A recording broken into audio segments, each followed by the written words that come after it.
الحمد لله وكفى والصلاة والسلام على عباده الذين اصطفى خصوصا على أفضلهم وخاتم النبيين محمد الأمين وعلى آله وصحبه أجمعين. أما بعد فقد قال الله تبارك وتعالى كما ورد في سورة الحجرات: أعوذ بالله من الشيطان الرجيم بسم الله الرحمن الرحيم. إنما المؤمنون الذين آمنوا بالله ورسوله ثم لم يرتابوا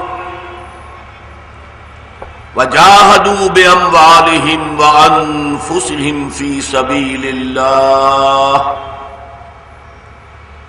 أولئك هم الصادقون. وقال تبارك وتعالى كما ورد في سورة الصف: يا أيها الذين آمنوا هل أدلكم على تجارة تنجيكم من عذاب أليم تؤمنون بالله ورسوله وتجاهدون في سبيل الله بأموالكم وأنفسكم ذلكم خير لكم إن كنتم تعلمون. وقال عز وجل كما ورد في نفس السورة: إن الله يحب الذين يقاتلون في سبيله صفا كأنهم بنيان مرصوص. صدق الله العظيم. وعن الحارث الأشعري رضي الله تعالى عنه قال: قال رسول الله صلى الله عليه وسلم: إني آمركم بخمس، وفي رواية: الله أمرني بهن: بالجماعة والسمع والطاعة والهجرة والجهاد في سبيل الله. رواه الإمام أحمد والإمام الترمذي رحمهم الله.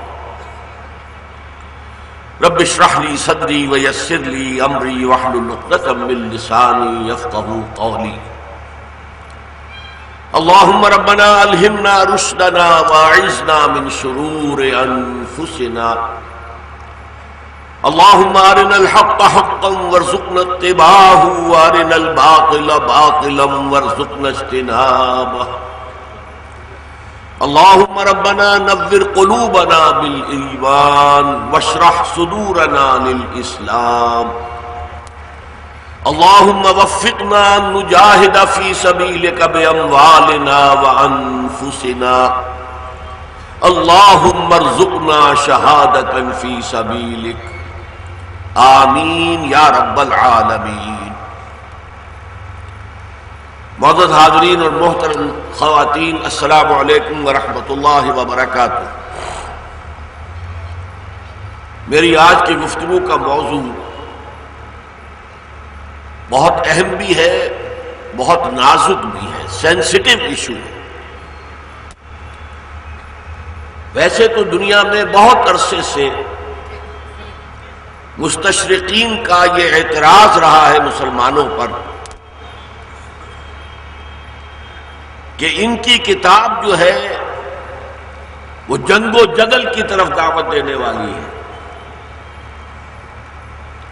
ایک زمانے میں کلکتہ ہائی کورٹ نے بھی یہ مشورہ دیا تھا کہ قرآن کو ضبط کر لیا جائے، اس لیے کہ یہ جنگ و جدل کی طرف رہنمائی کرنے والی، ترغیب دینے والی کتاب ہے.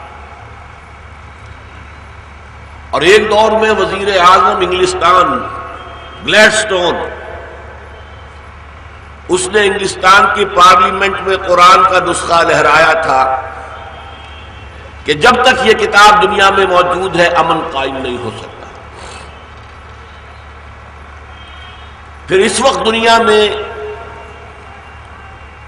جو سیاسی اتار چڑھاؤ کے باعث اور ایک فریق کی جانب سے جبر، تشدد، ناانصافی کی اور ظلم کے باعث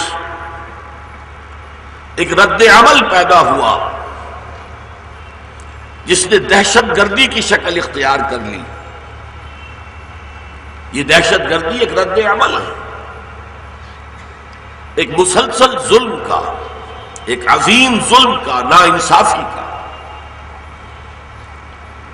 آج اس کو جہاد کے نام سے چونکہ دنیا پکار رہی ہے تو جہاد کو نہایت بدنام لفظ بنا دیا گیا.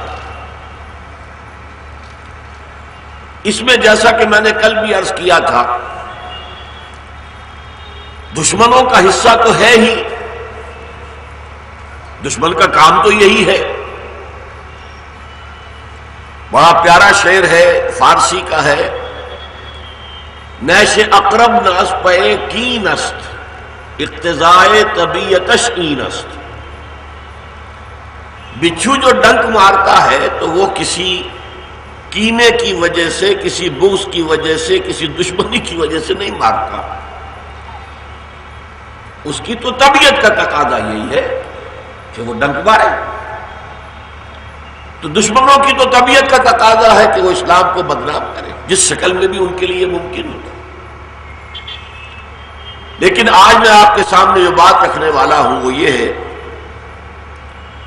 کہ اس کی اساس اور بنیاد خود ہم نے فراہم کر دی. وہ کیا غلط فہمیاں ہیں جو ہم نے خود پیدا کی اور اس کے دشمن نے فائدہ اٹھایا. ان کو بیان کرنے سے قبل میں ہمارے دین میں جہاد فی سبیل اللہ کی جو اہمیت ہے اسے عضو قرآن اور عضو حدیث نبوی علی صاحب الصلاۃ والسلام آپ کے سامنے رکھ دوں. ایک آیت سورہ الحجرات کی کل ہمارے زیر بحث رہی. سورۃ الحجرات کی آیت نمبر 14 میں قرآن مجید میں یہ اہم ترین مقام ہے اس اعتبار سے کہ ایمان اور اسلام کو جدا کر دیا گیا. ایک گروہ کے دعوی ایمان کی نفی کی گئی بڑی تاکید کے ساتھ. قالت الاعراب آمنا قل لم تؤمنوا. یہ بدو کہہ رہے ہیں، دعویٰ کہہ رہے ہیں کہ ہم ایمان لے آئے. نبی کہہ دیجئے تم ہرگز ہرگز ایمان نہیں لائے ہو. اپنے آپ کو دھوکہ مت دو. Don't deceive yourself. تم یہ کہہ سکتے ہو صرف کہ ہم مسلمان ہو گئے ہیں، اسلام لے آئے ہیں، ہم نے اطاعت قبول کر لی. وَلَمَّا يَدْخُلِ الْإِيمَانُ فِي قُلُوبِكُمْ. ابھی تک ایمان تمہارے دلوں میں داخل نہیں ہوا. تو گویا کہ اسلام کچھ اور ہے، ایمان کچھ اور ہے. پوری آیت کا ترجمہ نہیں کر رہا اس لیے کہ طویل مضمون ہے، مجھے آگے تک پہنچنا ہے. اب اس سے خود بخود ایک سوال پیدا ہوا کہ ہمیں بتایا جائے پھر مومن کون ہوتا ہے، کیا شرائط ہے، کیا پری ریکوزٹس ہیں جن کو پورا کرے تو اللہ ہمیں مومن تسلیم کرے گا. تو ربط کلام کے اعتبار سے یہ اس پہلو سے قرآن مجید کا اہم ترین مقام ہے کہ ایمان کی ایک جامع و مانع تعریف ایک آیت میں پیش کر دی گئی. انما المؤمنون الذين آمنوا بالله ورسوله ثم لم يرتابوا. مومن تو صرف وہ ہیں. یہ اسلوب حسن ہے اور میں کل بیان کر چکا ہوں کہ اس کا مطلب کیا ہے. مومن تو صرف وہ ہے جو ایمان لائے اللہ پر اور اس کے رسول پر پھر شک میں ہرگز نہ پڑے. ان کا یہ ایمان یقین قلبی والا ایمان، پرسنل کنوکشن والا ایمان، ایک ریشیل کریڈ نہ ہو، ایک قومی عقیدہ نہ ہو، بلکہ ذاتی تیقن کے ساتھ ہو، اذعان کے ساتھ ہو، یقین کے ساتھ ہو. یہ تو شرط اول ہوئی. اور دوسری شرط کیا ہے؟ وَجَاهَدُوا بِأَمْوَالِهِمْ وَأَنفُسِهِمْ فِي سَبِيلِ اللَّهِ، اور جہاد کریں اللہ کی راہ میں اور کھپائیں اس میں اپنے مال بھی اپنی جانیں بھی. اولئک هم الصادقون، صرف یہی لوگ سچے ہیں اگر یہ کہیں کہ ہم مومن ہیں. تو شروع میں بھی کلمہ حصر انما، اور آخر میں بھی اسلوب حصر اولئک هم الصادقون. یوں سمجھئے کہ ادھر بھی بریکٹ ادھر بھی بریکٹ. اس بریکٹ کے اندر جو ہے ایک مومن کی تعریف ہے کہ اس کے اندر دو اوصاف لازم ہیں.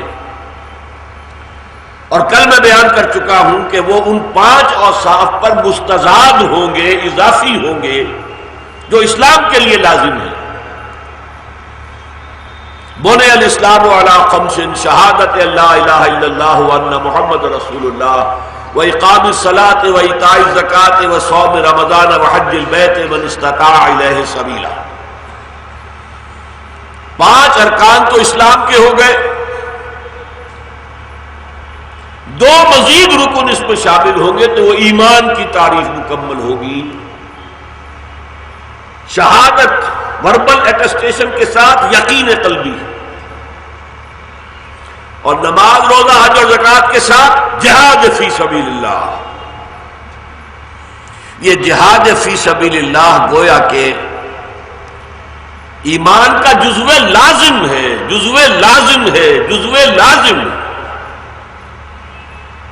گویا کہ نتیجہ کیا نکلا؟ جس کی زندگی میں جہاد فی سبیل اللہ نہیں، اس کا کوئی ایمان نہیں.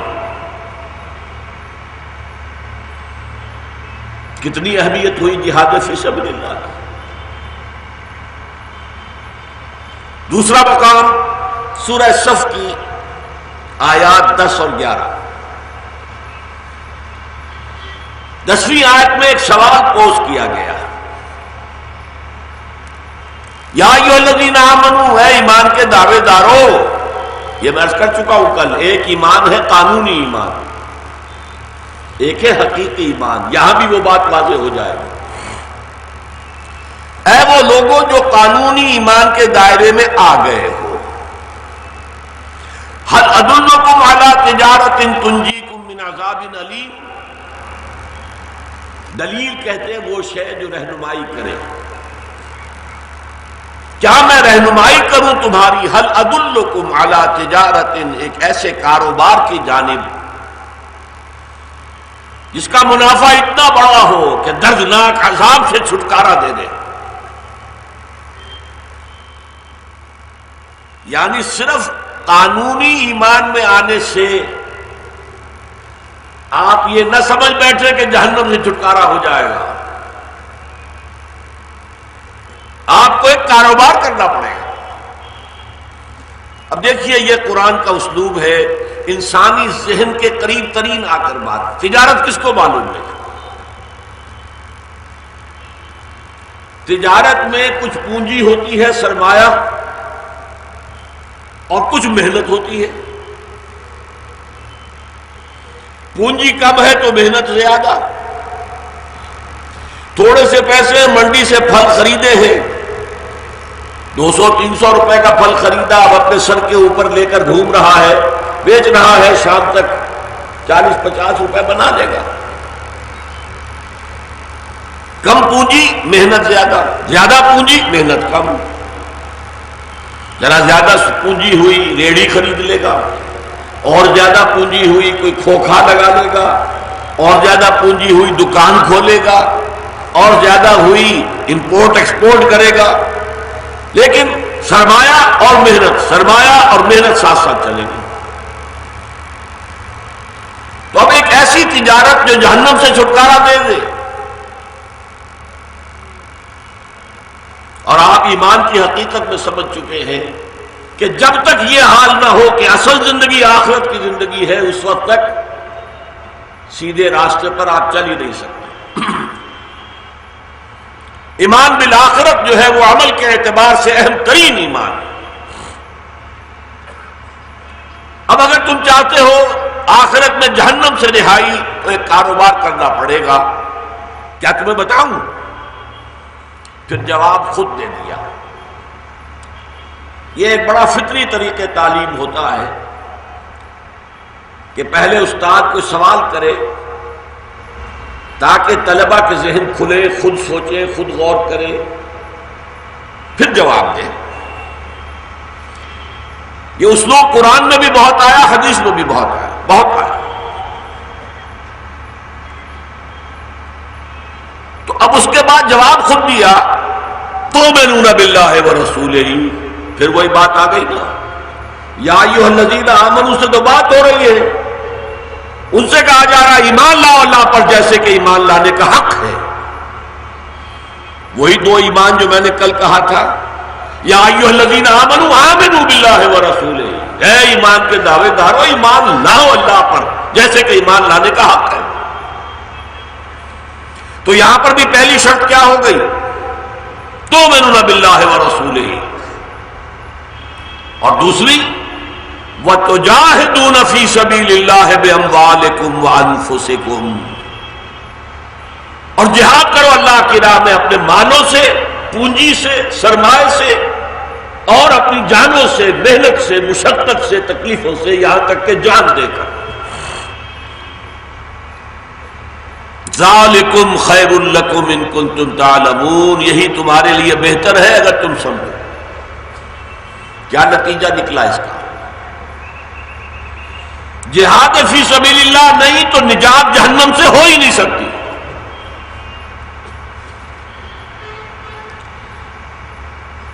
یہ دو مقامات میں نے آپ کو اس لیے بتائے کہ جہاد کی اہمیت جو دین میں ہے وہ ہم پر واضح ہو۔ جہاد فی سبیل اللہ نہیں تو ایمان ہی نہیں، جہاد فی سبیل اللہ نہیں تو جہنم سے چھٹکارے کی کوئی صورت ہی نہیں۔ اگر آپ ذہنوں میں لیے بیٹھے ہیں کچھ اور، تو قرآن مجید کی روح سے تلک امانیہم، یہ ان کی اپنی خواہشات ہیں، من گھڑت خیالات ہیں، من گھڑت عقیدے ہیں جو بنا لیے ہیں، انگریزی میں کہیں گے وشفل تھنکنگ ہے، اس کی کوئی حقیقت نہیں۔ ایمان ہوگا تو جہاد فی سبیل اللہ لازماً ہوگا، اور نجات چاہتے ہو تو جہاد فی سبیل اللہ لازم کرنا ہوگا۔ کس قدر آپ سوچئے کیٹیگوریکل سٹیٹمنٹس ہیں یہ، کس قدر واضح کھلے۔ لیکن اب سوچئے اس جہاد فی سبیل اللہ کے بارے میں مغالطے جو ہم نے پیدا کیے وہ کیا ہے؟ نمبر ایک تو یہ کہ ہم نے جہاد اور قتال کو مکس کر دیا۔ جہاد کے معنی جنگ نہیں، یہ اتنی بڑی غلطی ہے، اتنی بڑی غلطی ہے کہ اغیار کی ساری جو غلط فہمی وہ یہاں مبنی ہے۔ قرآن کی اصطلاح ہے قتال فی سبیل اللہ، اسی سورہ صف میں فرمایا ان اللہ یحب الذین یقاتلون فی سبیلہ، کل 14 آیات ہیں، لیکن جہاد اور قتال فی سبیل اللہ پر یہ قرآن کی جامع ترین صورت ہے۔ پہلے رکوع میں قتال کا ذکر ہو رہا ہے، اللہ کی راہ میں جنگ، اور کہا جا رہا ہے اللہ کی محبوبیت کا مقام صرف انہی کو حاصل ہوگا جو اللہ کی راہ میں جنگ کریں گے۔ تو قتال فی سبیل اللہ بھی قرآن کی اصطلاح ہے، اور جہاد فی سبیل اللہ بھی قرآن کی اصطلاح ہے۔ سورہ صف میں دونوں آ گئی، ایک دوسرے کے تقابل میں آ گئی۔ میں نے کل کہا تھا یہ 3 جوڑے ہیں، مومن مسلم، یہ مترادف بھی ہیں، ہم مانی بھی ہیں۔ اگر یہ علیحدہ علیحدہ آ رہے ہوں تو مومن اور مسلم کے ایک ہی معنی ہو جائیں گے، جب سامنے آمنے آئیں گے تو جدا معنی ہوں گے۔ اذا اجتمعا تفرقا واذا تفرقا اجتمعا، اور جو چیز متفق علیہ ہے علماء میں وہ کیا ہے؟ مسلم عام ہے، مومن خاص ہے۔ ہر مومن تو لازماً مسلم ہے، ہر مسلم لازماً مومن نہیں ہے۔ جیسے کہ آج بھی میں نے تلاوت کی آیت آپ کو سنائی، قالت الاعراب آمنا قل لم تؤمنوا ولكن قولوا اسلمنا. تم ایمان ہرگز نہیں لائے، یوں کہہ سکتے ہو ہم اسلام لے آئے. تو مسلم تو ہو، مومن نہیں ہو، لیکن جو مومن ہو جائے گا وہ مسلم لازمن ہوگا. اسی طرح کی دو اصطلاحات ہیں، نبی اور رسول. رسول خاص ہے، نبی عام ہے. ہر رسول تو لازمن نبی ہے، ہر نبی لازمن رسول نہیں ہے.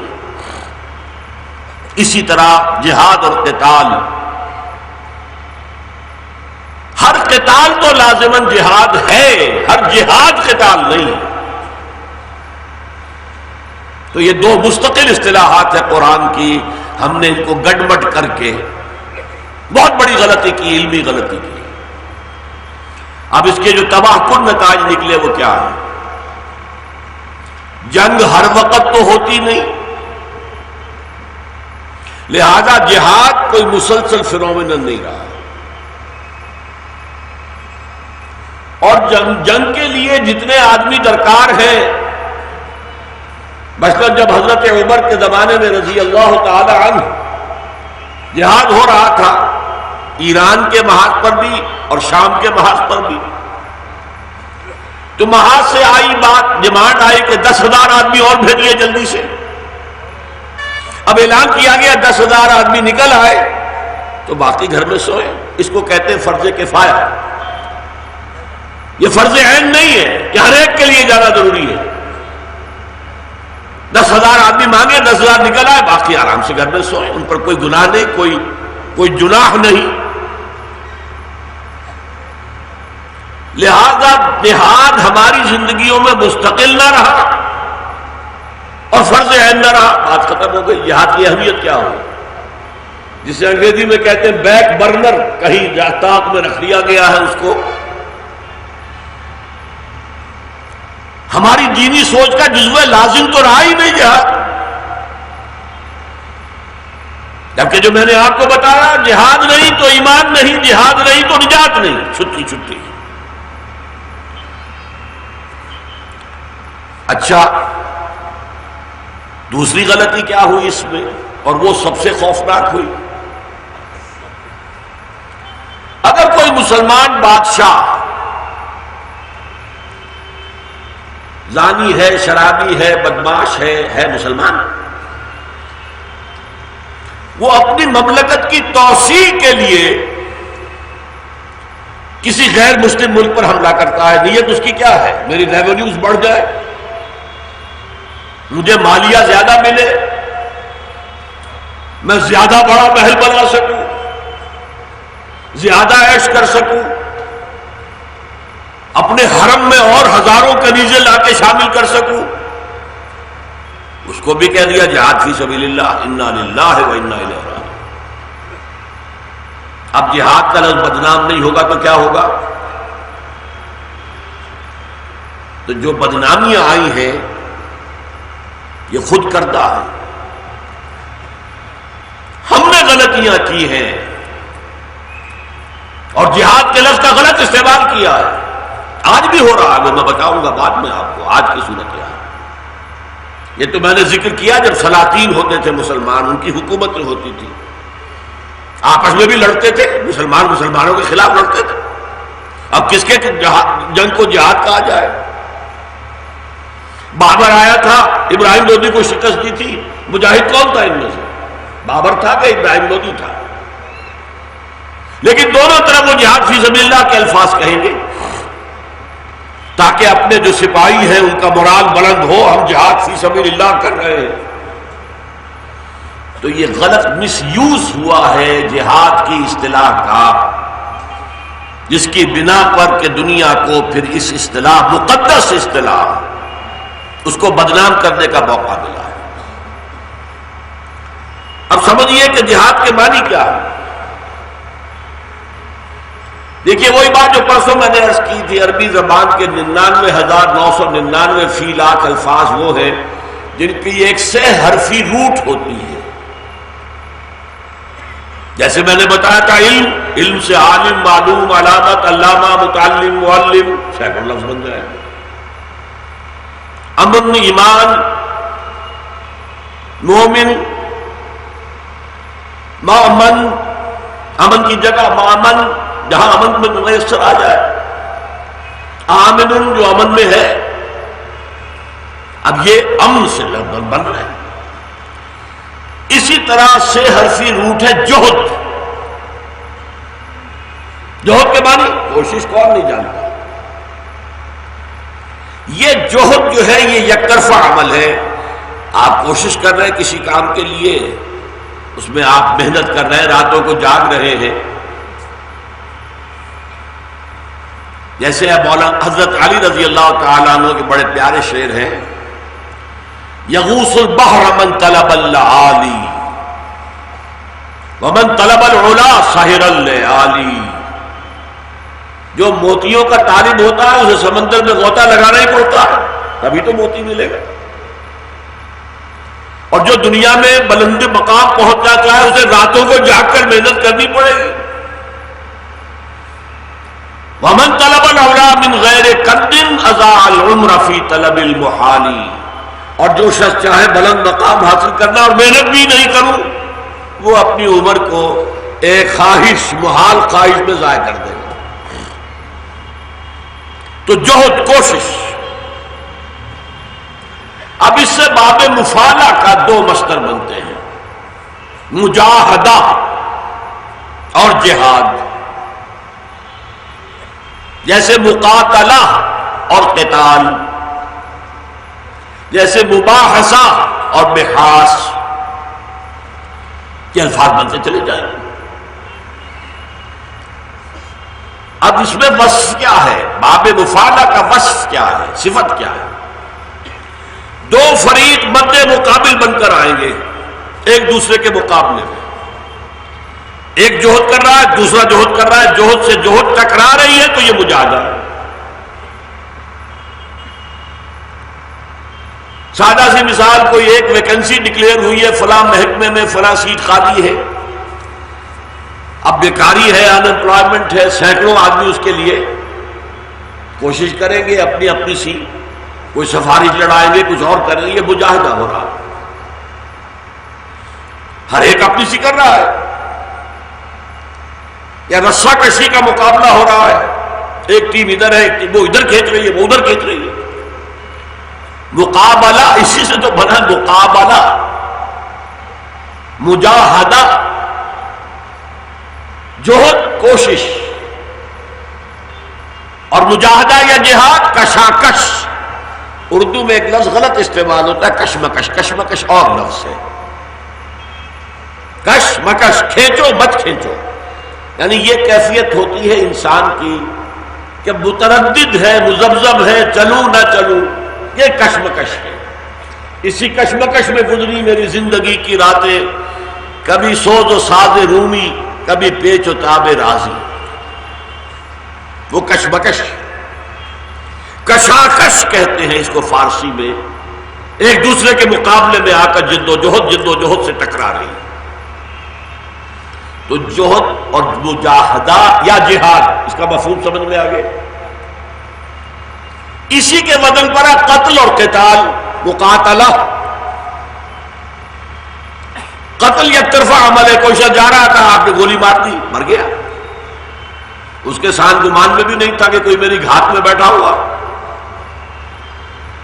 یہ یک طرفہ عمل ہے، قتل ہے. یہ قتل ہو گیا، قتل ہو گیا.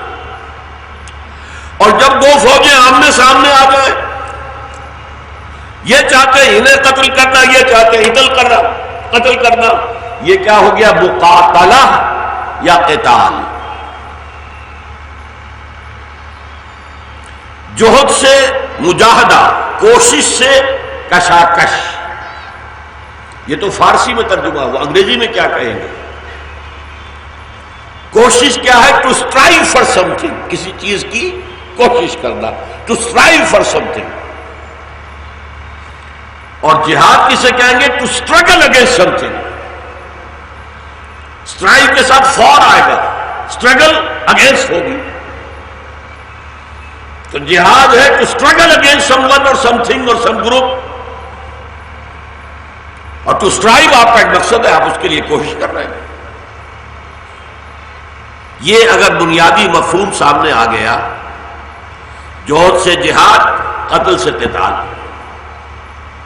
منافقت اور نفاق، وہ بھی ایک اسی وزن پر، منافقت اور نفاق، مجاہدہ اور جہاد، مقاتلہ اور قتال۔ دیکھیے جب تک دینی اصطلاحات کا روٹ سمجھ میں نہیں آئے گا، اس کی بنیادی جو اس کا جو اصل ایسنس ہے، فہم جو بنیادی ہے، اس وقت تک آپ اس کے اصل مفہوم کو نہیں سمجھ سکتے۔ اب آئیے دیکھیے، میں درجہ بدرجہ جہاد کی مثالیں دے رہا ہوں۔ سب سے پہلی بات، کوئی لیونگ آرگنزم، کوئی زندہ حیوان یا لیونگ، کیونکہ آج ہم جانتے ہیں اچھی طرح کہ درخت بھی زندہ ہے، یہ سانس بھی لیتے ہیں، آپ ان کا پھل توڑتے ہیں، صدمہ بھی ہوتا ہے، جیسے کسی ماں کی گود سے بچے کو کھینچ لیں آپ تو درخت کو صدمہ ہوتا ہے، یہ اس کا پھل ہے۔ تو کوئی ذی حیات شے دنیا میں ایسی نہیں ہے جو مسلسل جہاد نہ کر رہی ہو، مسلسل۔ اسے کہتے ہیں جدید اصطلاح میں اسٹرگل فار ایگزسٹنس، جہاد، جہد للبقاء، بقا کے لیے۔ ایک کمپٹیشن ہر میدان میں ہو رہا ہے، بھاگ دوڑ ہو رہی ہے، مقابلہ ہو رہا ہے، یہ سارا ہر حیوان کر رہا ہے زندہ رہنے کے لیے۔ اقبال نے اس کو کہا ہے جہاد زندگانی، یقی محکم عمل پہ ہم محبت فاتح عالم، جہاد زندگانی میں ہے یہ مردوں کی شمشیریں۔ یہ جہاد زندگانی، اسٹرگل فار ایگزسٹنس، اپنی بقا، اپنے وجود کو قائم رکھنے کے لیے جد و جہد۔ دیر از اے کمپٹیشن۔ یہ جہد للبقاء مسلم بھی کرتا، غیر مسلم بھی کرتا۔ مسلم و مومن یہ جہد للبقاء کرے گا تو دیکھے گا کیا حلال ہے کیا حرام ہے، حرام کے راستے پہ نہیں جانا، اس جد و جہد میں، اس محنت میں، اس جہاد و مجاہدہ میں حرام کا ارتکاب نہیں کرنا۔ جو بندہ مومن اس طور سے جہاد زندگانی میں مصروف ہے، وہ گویا کہ مسلسل عبادت کر رہا ہے، مسلسل عبادت کر رہا ہے، اس کے لیے مسلسل اجر و ثواب ہے۔ حضور نے فرمایا القاسم حبیب اللہ، کمانے والا، محنت کرنے والا، مزدوری کرنے والا، جو اپنے بال بچوں کا پیٹ پالنے کے لیے مشقت جھیل رہا ہے، اگر وہ شریعت کے دائرے کے اندر ہے تو اللہ کا محبوب ہے، حبیب ہے۔ القاسم حبیب اللہ۔ ایک اور حدیث میں فرمایا التاجر الصدوق امین، وہ تاجر جو سچا ہے، بالکل امانت دار ہے، مع النبیین والصدیقین والشہداء، اس کو معیت حاصل ہوگی آخرت میں انبیاء کی، صدیقین کی اور شہداء کی۔ تو یہ کیا ہے؟ جہاد زندگانی، جس میں کہ ہر living being, every living organism ہر وقت بزی ہے۔ اب ذرا اس سے اوپر آئیے، ہیومن بینگز، انسان، اس کے لیے ایک جہاد ہے، جہاد حصول الحقوق، اپنے حقوق حاصل کرنے کے لیے جہاد۔ ہمیں سیاسی طور پر غلام بنا رکھا ہے، جہاد کرو، اپنے حقوق حاصل کرو۔ اسے آپ کہیں گے جہاد فی سبیل الحریت، آزادی۔ بدقسمتی سے ہمارے ہاں اس کو بھی کہہ دیا گیا جہاد فی سبیل اللہ۔ بھئی اپنے حقوق حاصل کرنے کے لیے جہاد آپ کا حق ہے، پوری دنیا مانتی ہے۔ ہندو بھی آزادی کے لیے جد و جہد کر رہے تھے اور زور شور سے کر رہے تھے، مسلمان بھی کر رہے تھے، زور شور سے کر رہے تھے. یہ جسے آپ کہتے ہیں سیلف ڈٹرمینیشن، یہ حق ہے، جد و جہد کیجیے. کولونیل رول سے نجات پانے کے لیے کس نے محنت نہیں کی؟ اور ہمارے ہاں تو خیر بڑی عافیت رہی کہ ہمیں آزادی کے ظہور کے لیے، حصول کے لیے جد و جہد قتال کے درجے تک نہیں لانی پڑی، ورنہ اور جگہوں پر تو قتال ہوا ہے، جنگ ہوئی ہے. شیر کے منہ میں سے نوالا نکال لینا کوئی آسان کام ہے؟ یہ سونے کی چڑیا ہندوستان انگریز کے منہ سے یہ نوالا نکال لینا. آپ ہزاروں انگریزوں کو قتل کرتے، انگریز لاکھوں کو قتل کرتے ہندوستانیوں کو، تب کہیں جا کر آزادی ملتی. وہ تو حالات کا ایک موڑ ایسا آ گیا. سیکنڈ ورلڈ وار کے بعد برطانیہ اتنا کمزور ہو چکا تھا کہ فار فلنگ ایریاز جو تھے اس کو کنٹرول میں رکھنا ممکن نہیں تھا. اور دوسرے یہ کہ امریکہ عالمی سطح پر نمودار ہو گیا تھا. اس سے پہلے وہ اپنے ملک کے اندر تھا، اپنے حدود میں تھا، اسے عالمی سیاست سے کوئی سروکار تھا ہی نہیں. ویسے بھی دنیا کا دوسری طرف ہے، وہ دونوں طرف بڑے بڑے سمندر ہے، اٹلانٹک اوشن ہے، پیسیفک اوشن ہے. لیکن سیکنڈ ورلڈ وار میں امریکہ آیا اور عالمی سطح پر مغرب سے ایک سورج طلوع ہو گیا. یہ قیامت کی نشانیوں میں بھی ہے، لیکن وہ بالکل اور شے ہے. سورج مغرب سے طلوع ہوگا. تو استعارے کے طور پر کہہ رہا ہوں کہ سیاسی میدان میں ایک نئی طاقت مغرب سے ابھری اور وہ آزادی کی جد و جہد کی حامی تھی. لہذا انگریز یہاں سے اپنا بسترا گول کر کے خود ہی چلا گیا. اسے اتنی جلدی تھی کہ پہلے انہوں نے 1948 طے کیا تھا. 1948 میں ہم ہندوستان کو آزادی دے دیں گے اور خود چلے آئیں گے، اور اتنی جلدی تھی کہ سن 47 ہی میں چلے گئے. لہذا ہمیں کوئی جنگ نہیں کرنی پڑی، لیکن اور اکثر جگہوں پر تو جنگ کرنی پڑی.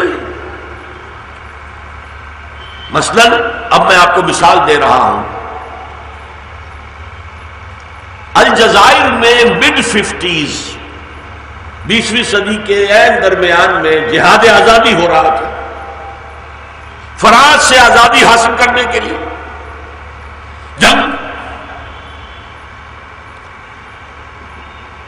میں اس زمانے میں منٹگومری میں تھا جو اب ساہیوال کہلاتا ہے، اور وہاں کی جماعت اسلامی کی لوکل جو تنظیم تھی اس کا امیر تھا. تو الجزائر سے ایک وفد آیا 2 افراد پر مشتمل فنڈ جمع کرنے کے لیے. ایک تھے کرنل عودا، کلین شیو، داڑھی موچھ کچھ نہیں.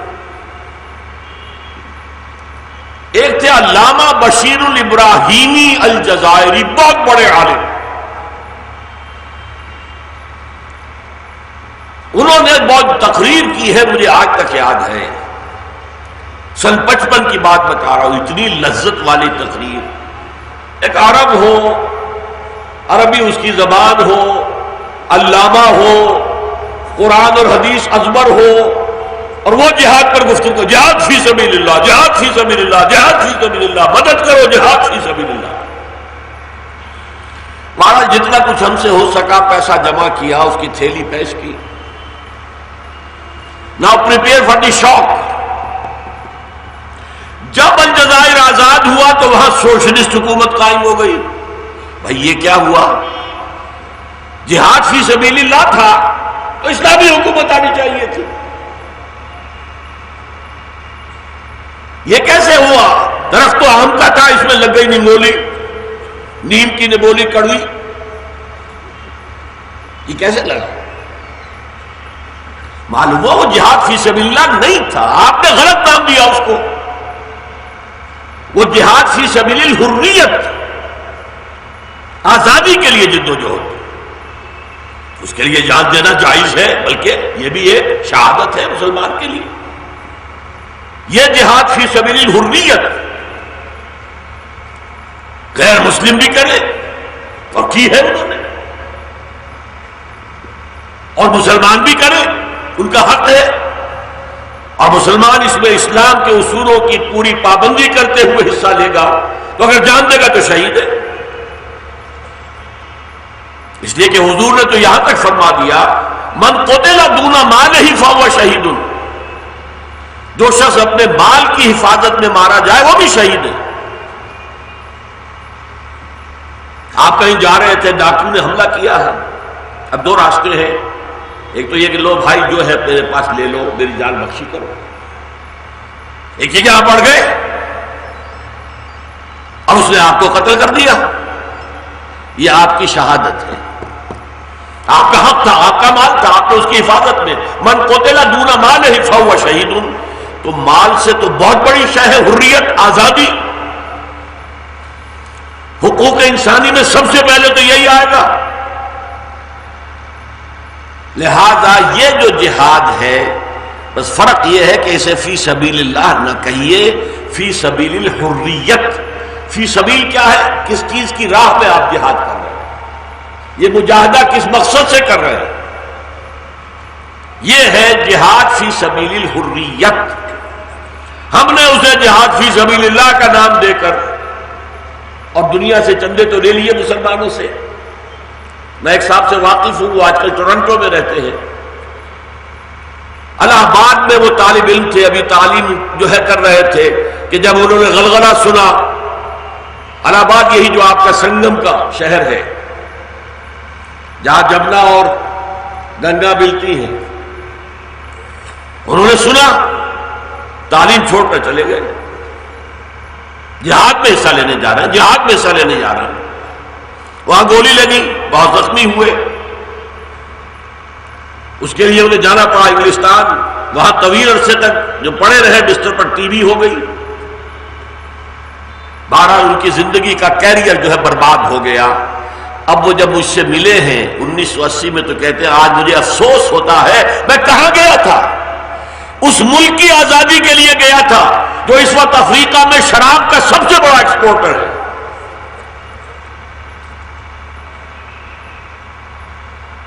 یہ ہے مغالطوں میں سے بہت اہم مغالطہ، میں نے ایسی مثال دے دی ہے آپ کے سامنے کہ آپ اس کو اگر رکھیں گے ذہن میں تو کلیئر ہو جائے گا، 2 اور 2 4۔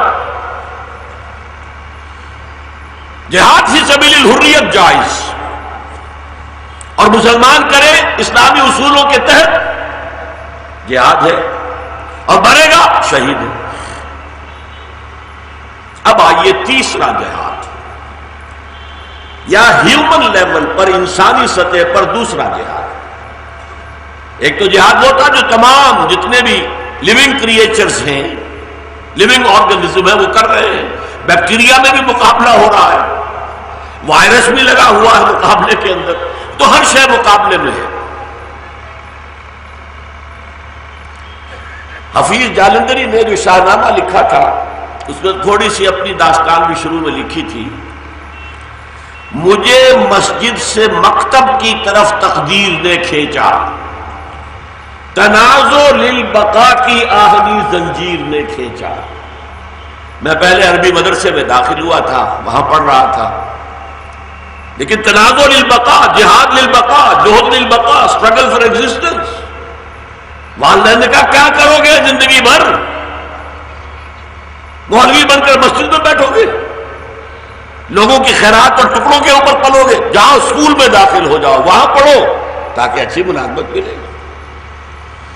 تو مجھے مسجد سے مکتب کی طرف تقدیر نے کھینچا، تنازع للبقاء کی آہنی زنجیر نے کھینچا۔